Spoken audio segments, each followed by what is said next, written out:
So of all the films and TV and all, what were your favorites? What really stood out as high points in your career? Well, the 11 episodes of Gunsmoke, but in particular one, which was called the segment, which was called The Gallows, and that turned out to be one of the two most popular response shows in the history of Gunsmoke, and I think that's quite impressive. The show was on the air for 19 years, so it was nice to have been associated with a segment like that. And of course, working that many times with Jim Arness and Milburn Stone and Dennis and the whole gang, it was kind of like family, and I really loved being there. Aside from that, and coincidentally, the same director who did the Gallows episode of Gunsmoke, Andrew McLaughlin, the son of famous character actor Victor McLaughlin, Andrew went on to direct David Wolper's first feature film called The Devil's Brigade, about a World War II brigade starring William Holden and Cliff Robertson. And I had a small part in that, which was expanded as the show went on, the movie went on, and I wound up being in the entire film, my character. And I seemed to get more response from that part that I played than just about anything else I played. And that's probably one of the best roles that I've played in feature films. Most of the films I've played in have been bumped off in. Oh, yeah, I hear that you Yeah, die I became real known as a well. good dyer in Hollywood, right, yeah. Anything you'd like to add?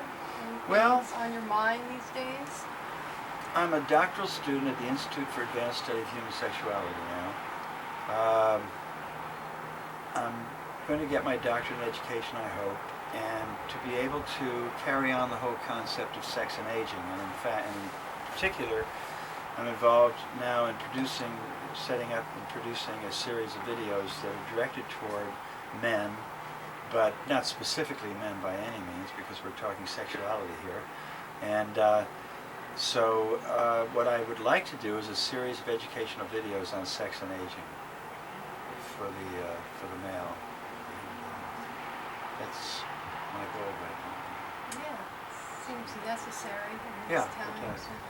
And also for the past couple of years, I've been involved in a smart drug, so to speak, program, which I'd like to just mention here because it's meant a lot to me.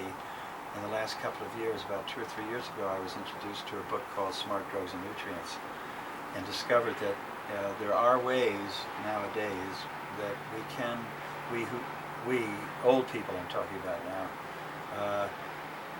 there are a lot of ways in which we can improve our lives, and they don't have to do so much with traditional ways, but new ways. I mean, there are all kinds of things being discovered that improve the quality of life, and I'm all for that. And I've been doing smart drugs now for going on 3 years, and I'm very happy that I am, because it has improved my life quality considerably.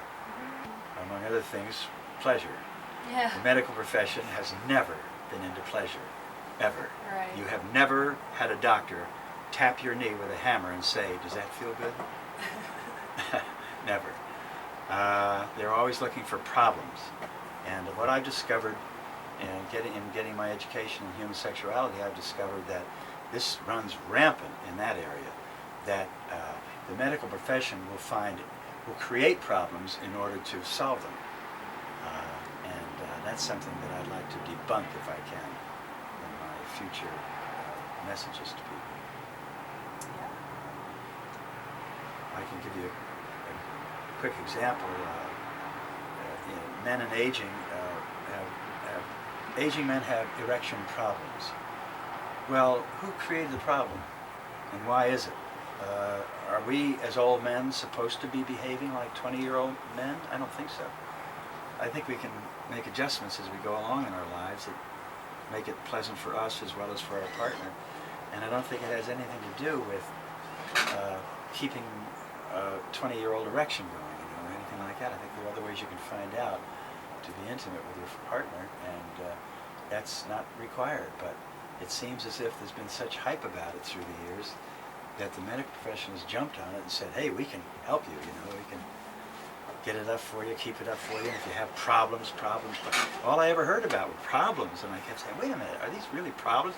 I was even in a show, on a panel show about sex and aging, and a doctor, I've got it on video, looked into the camera and said, aging is a disease.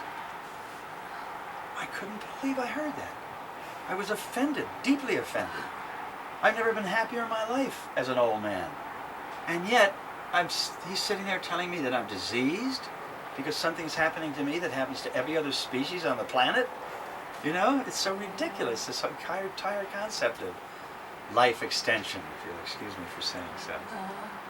I just think we should be happy with the time we have and not try to work those kind of miracles. But anyway, that's just my personal opinion. Yeah, I agree. Thank you. Live life to the fullest. Absolutely. Right. All right. Thank you, Jeremy. Well, thank you, Hillary. It was a pleasure to be here. Yep, I enjoyed it too. And thanks for tuning in. Okay. I say so. For you, anything, like I said. I don't have to push. I know I'm irresistible.